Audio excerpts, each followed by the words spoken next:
All right, let's jump into things. I'm actually sort of sick as a dog at the moment, so I've got to make this a pretty sort of quick one and that. But where we are, it's 9:37 on Friday, another week down. Last day of the week, obviously Friday there, and last day of the month as well. So maybe that'll sort of play into a little bit of a factor of sort of end of month flows and that.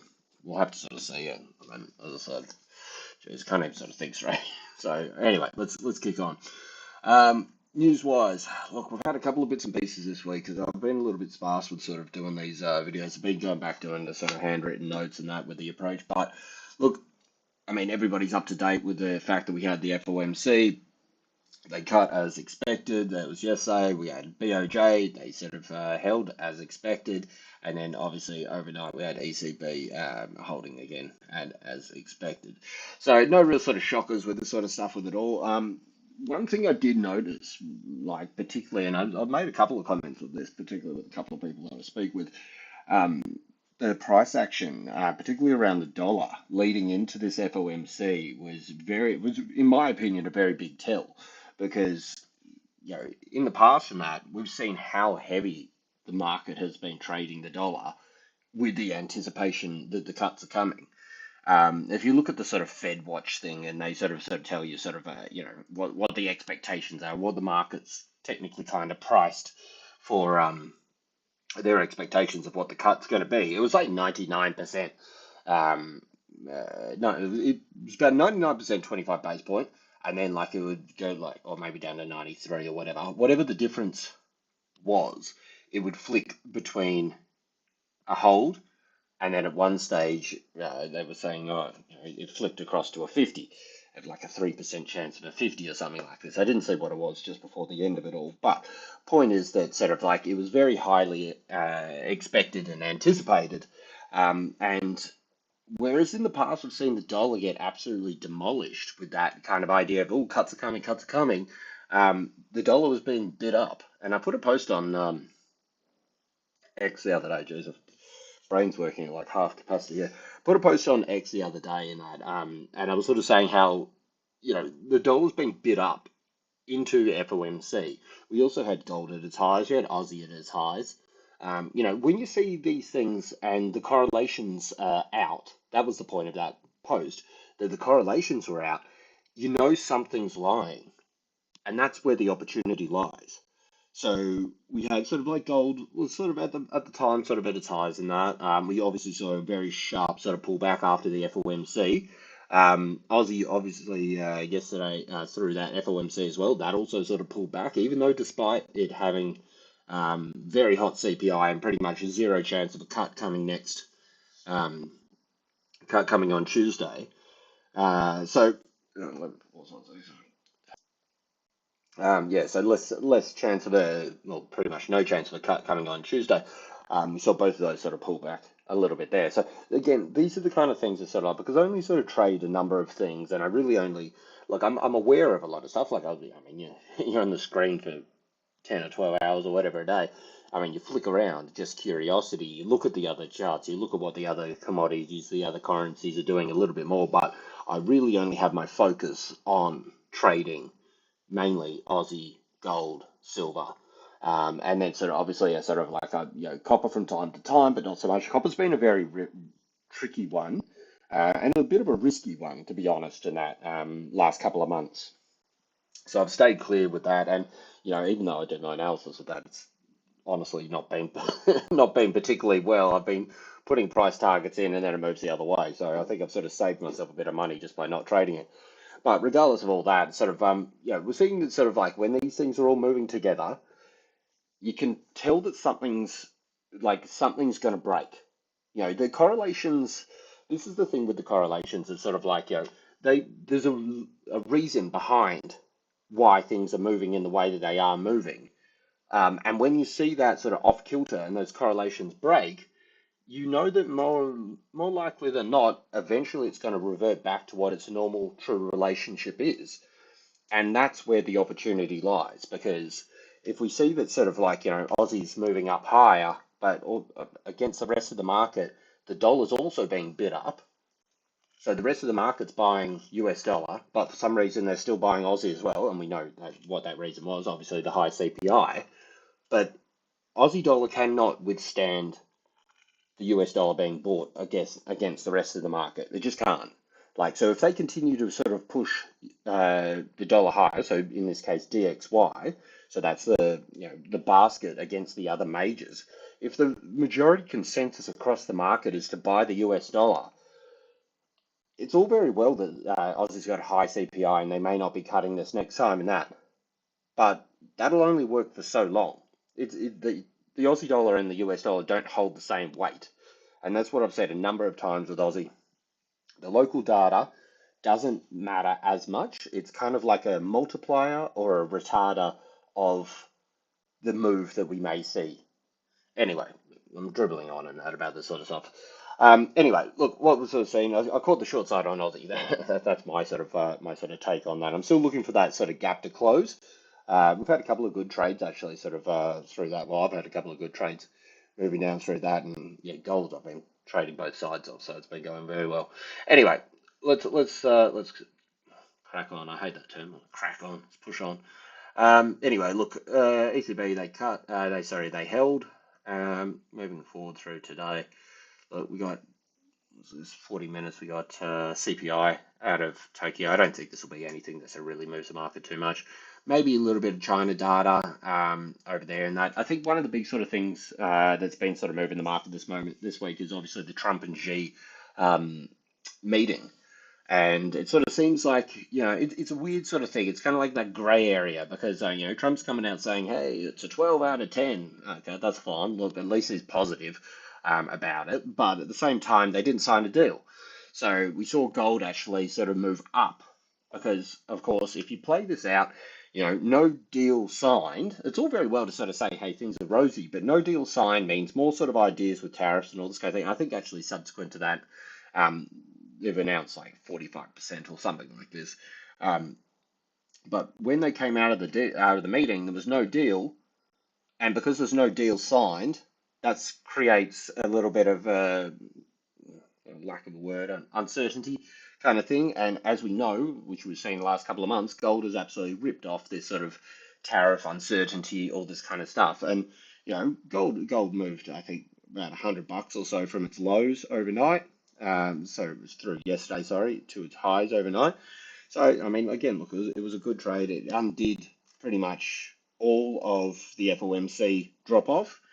And it's actually coming into a bit of a pretty crucial zone, actually, I think, sort of where we could actually see another sort of leg up should it sort of pop through there.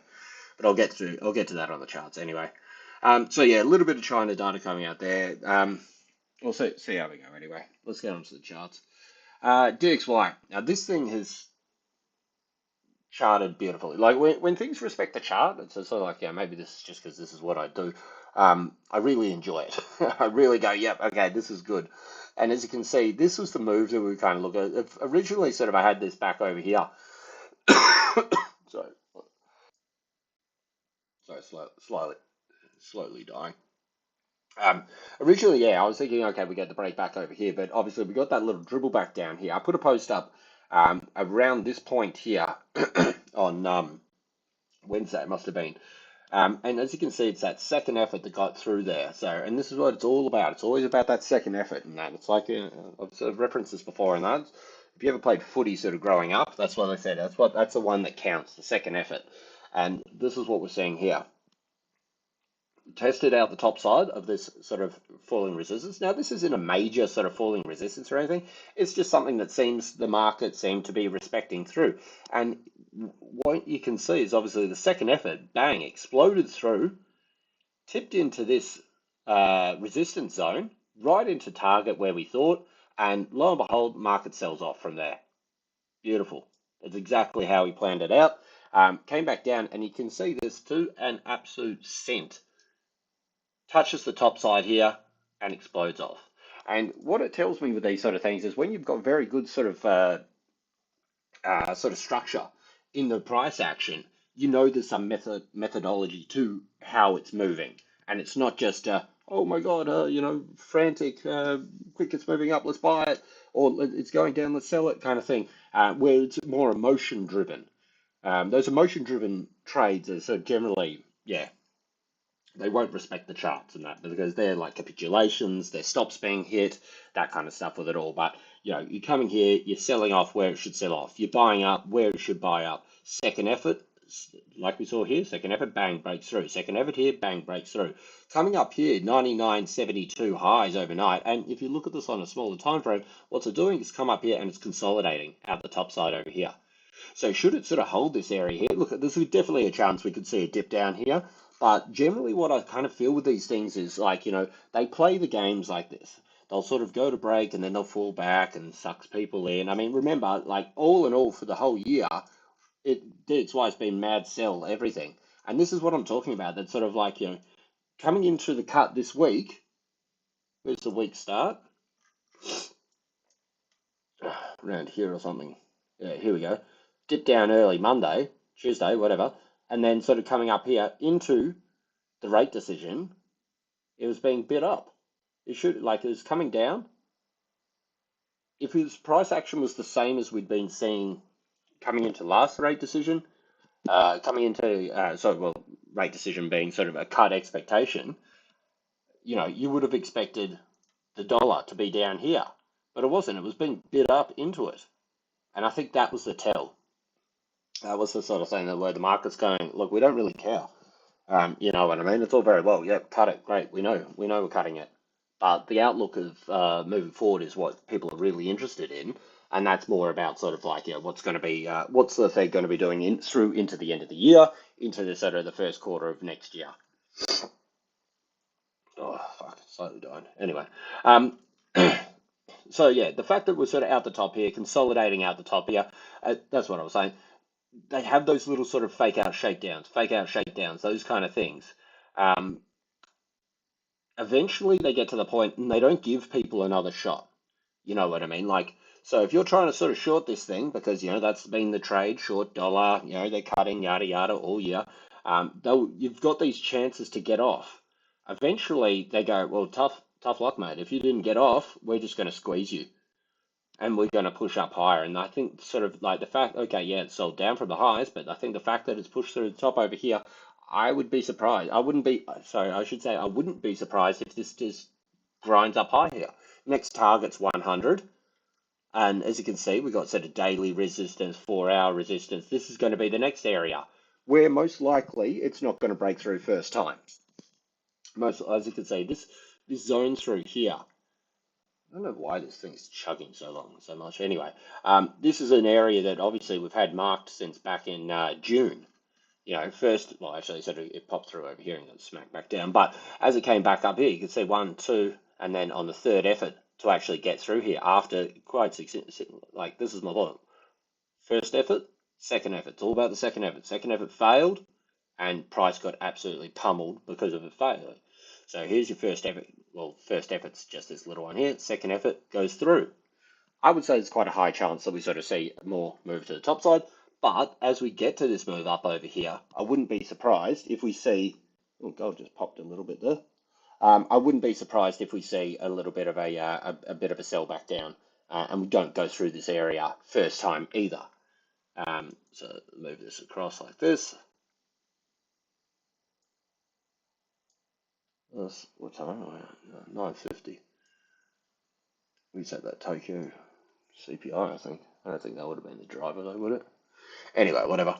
Um, so that's kind of the play that I think we're having. We're a little bit cooked on the 4-hour, but not. I mean, look, things can stay overbought for a while, but as you can see, DXY doesn't tend to spend a lot of time in that overbought area kind of thing. But it's only just tipped in there, so I could definitely see a move up around the 100. But a move up around 100, I could probably see this cool off here a little bit as well. I hate when these things are chugging. All right, let's tick it along. Where we go?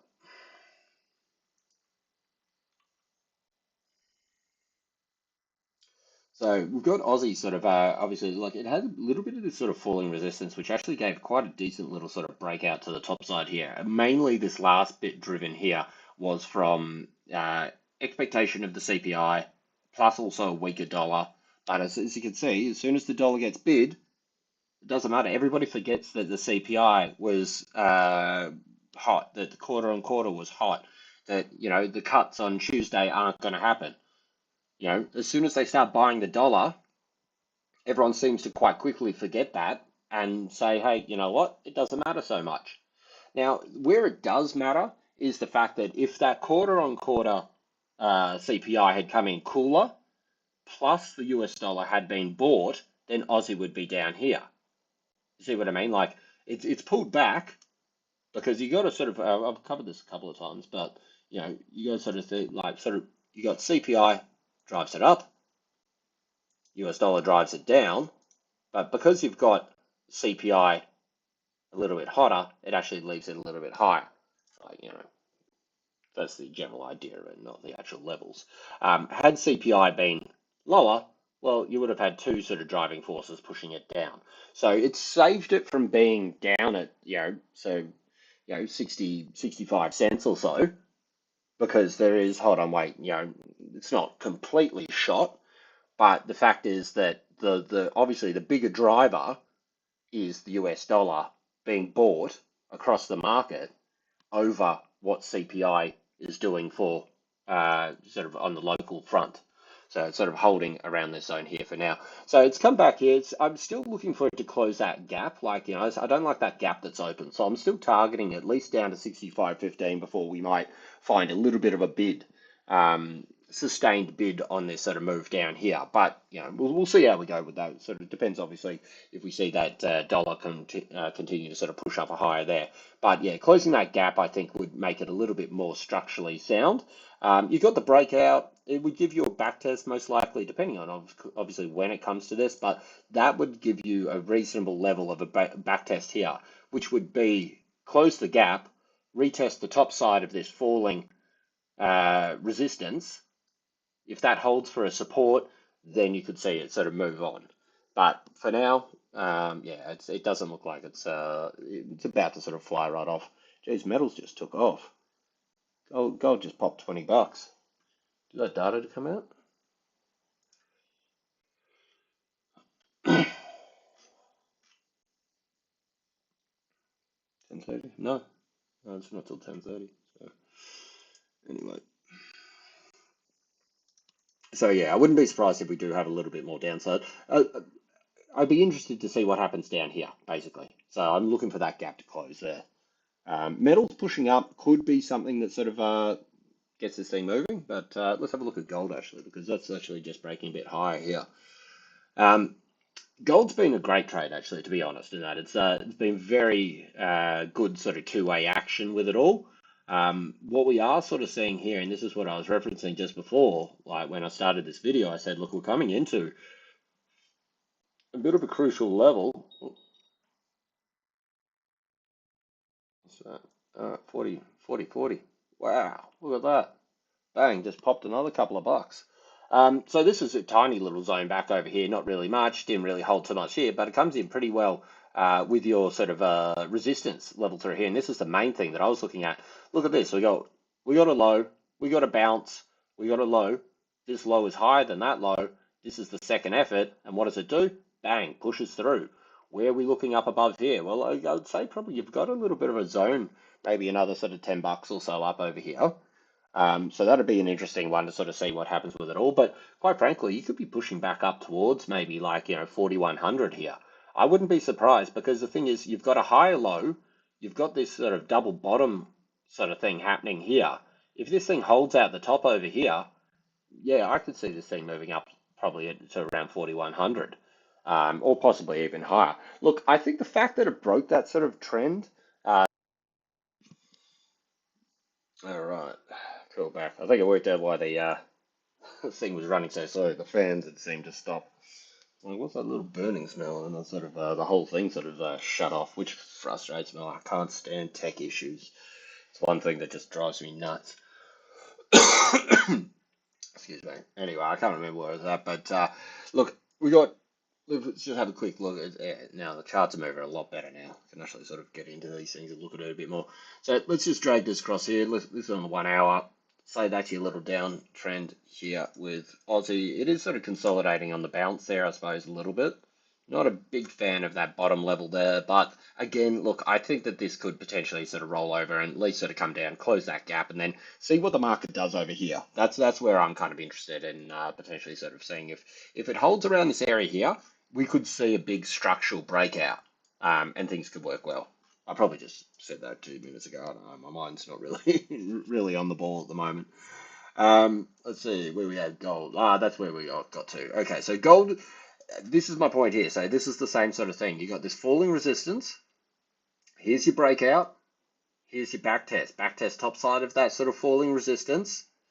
Well below wherever the breakout level was. Down here.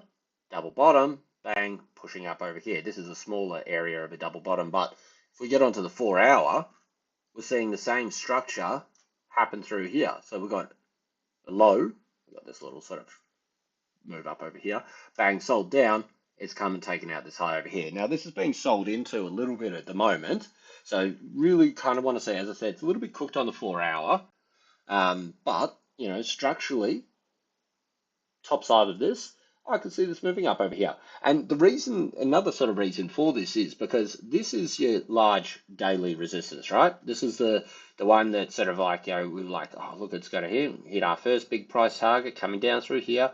It held, and look what happened when it broke that daily. It absolutely melted. We're talking 76, near 200 buck move to the downside here. So think about this. You've got this sort of falling resistance here.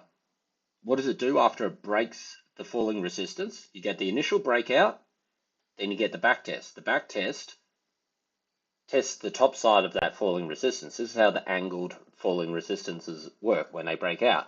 Not always. Sometimes it comes back to the breakout point, but generally you'll always get that pullback. I sort of say that this bit here is basically to snap out the people that buy the breakout. Look, it's broken out. Boom. And boom. Why didn't I make any money? I put my stop to even. I put my stop below the lows. Did you get below that one? I probably held that one almost to the cent. But you know what I mean? Like, oh, I bought the breakout and I didn't take any profit. Oh, now I'm stopped out. And I've either taken a loss or I've taken a loss or I've gone broke, sort of been stopped out for even. Anyway, point is, it comes back and retests here. So think about it on this one here. If you flip the chart over, it might make it a bit easier. Same sort of deal. Here's your breakout. Well, why wouldn't this come back here and test lower than that breakout level? Well, in actual fact, it's higher, but you get the point. There's the breakout level. This is a great move. Tempted to come back, failed to sort of continue this move to the top side here. So that's a fail of a continuation, which is obviously a higher low. Flip this back around here.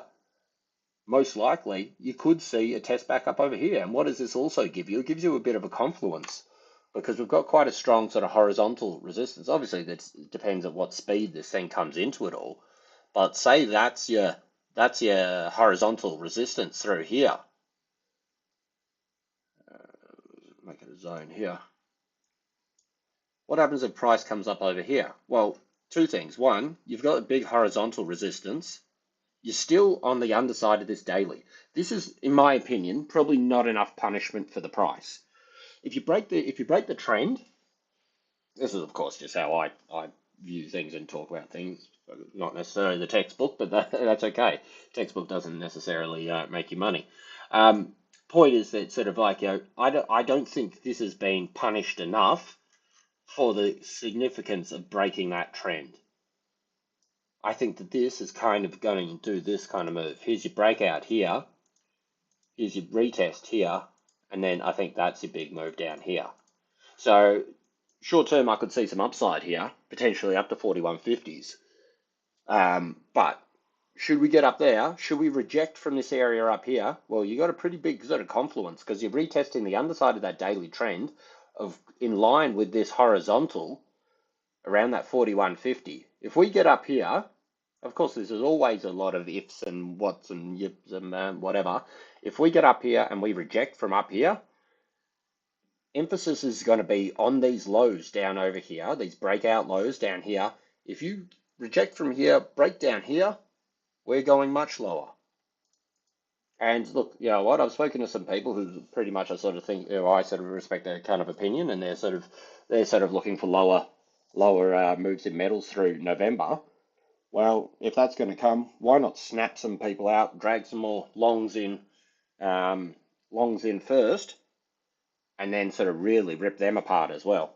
So structurally, I could see this thing sort of, yeah, as I said, look, if we look at the smaller time frame, higher low, breaking that swing high here, I could see this dribbling up. You know, you're going to have a bit of an issue probably around this sort of 40, 60 kind of area. There's probably a little bit of a support through here that we've got to deal with, 40s, 50s, 40s, 60s. But should you sort of break through there, let's put that there,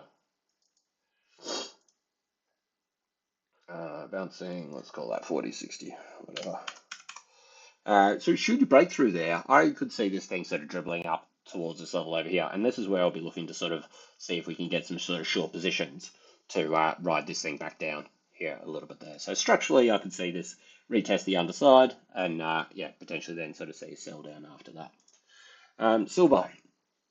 And this is what I said the other day, that sort of like, you know, price target hit. Yeah, I mean, if you look at any of these sort of trades that I set up here, this is a good example here, okay? You've got this on the 4 hour. Here's your trend. So think about that as the daily version for the for gold. Has this been punished enough? Well, it's come down pretty good. As you can see, we're 16% off the highs from high to the level down here. Hit that price target, and I said, look, once it hits the price target, expect it to cool a little bit. By cool, obviously, the sell down to cool. And here we are, moving back up to the top side over here. Broke through this little falling resistance the other day, and it's dribbling up, dribbling up. So silver, we're going to have some issues probably up around that all-time high, which was that little bit of support here. Didn't quite get there with this sort of bounce through here. But, you know, 49.9, I mean, it's only a buck away now, which, you know, once upon a time it'd be like the big move, but now it's kind of like that's half a session. So, look, this thing could pop up here as well.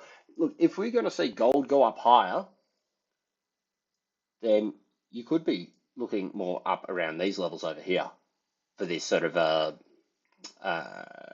basically neckline retest, which comes in.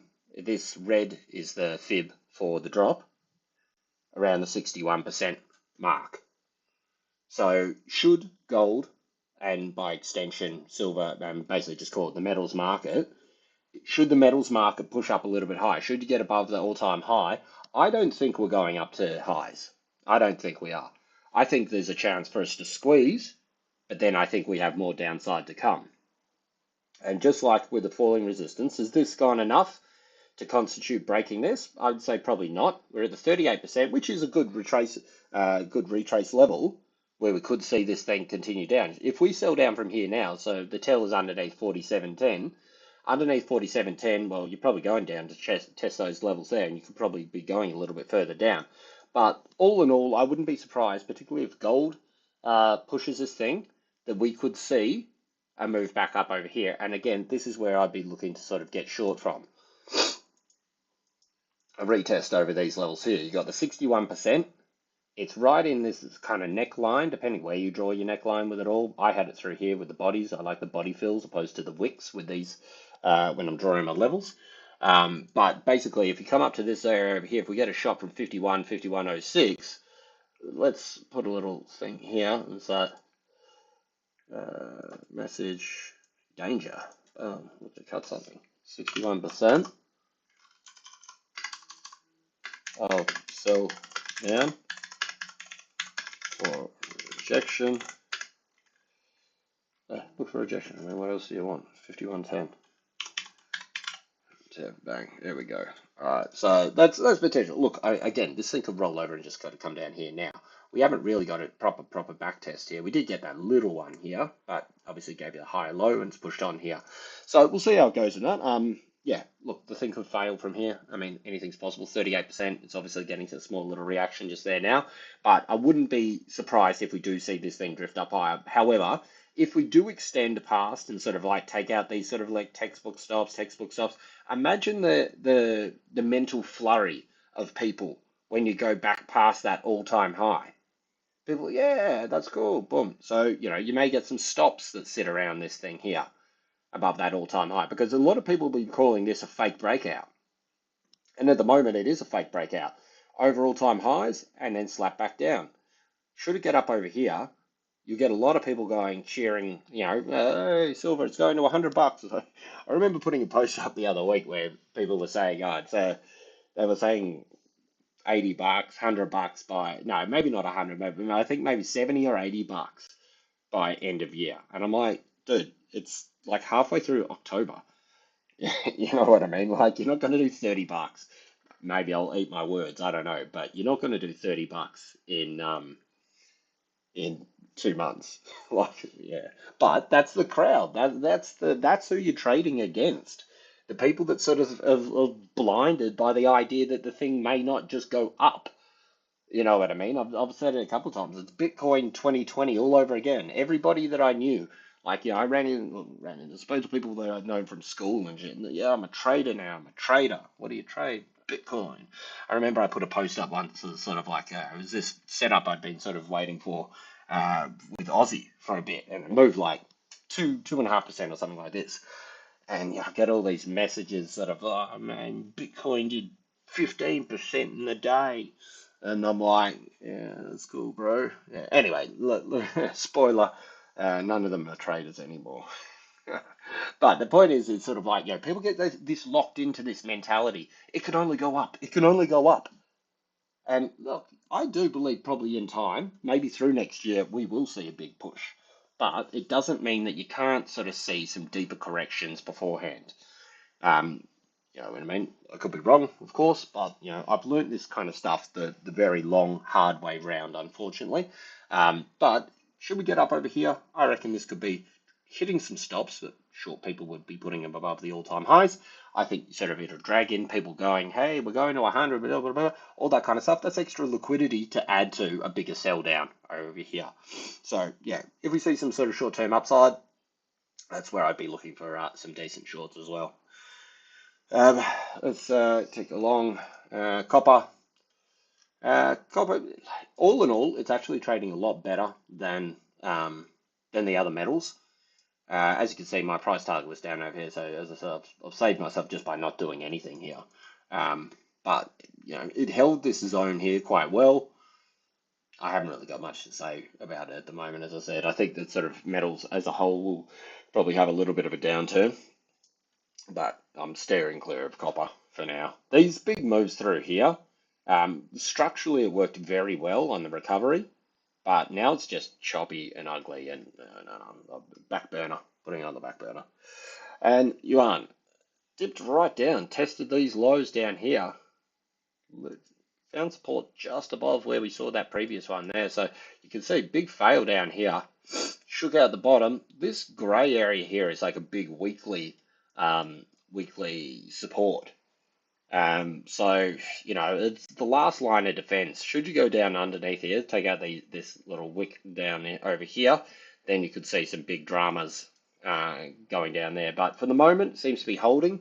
I haven't really got a lot to say about it because I would have thought, and typically, as I said, the normal kind of correlation that you would expect with the yuan and gold would be a move up higher, would be gold be pulling back down. But it's really just doing a big grind here. So we can see that this turned into a little bit of a sort of thing, grinded along the bottom. This is a good thing to sort of look back at as well, because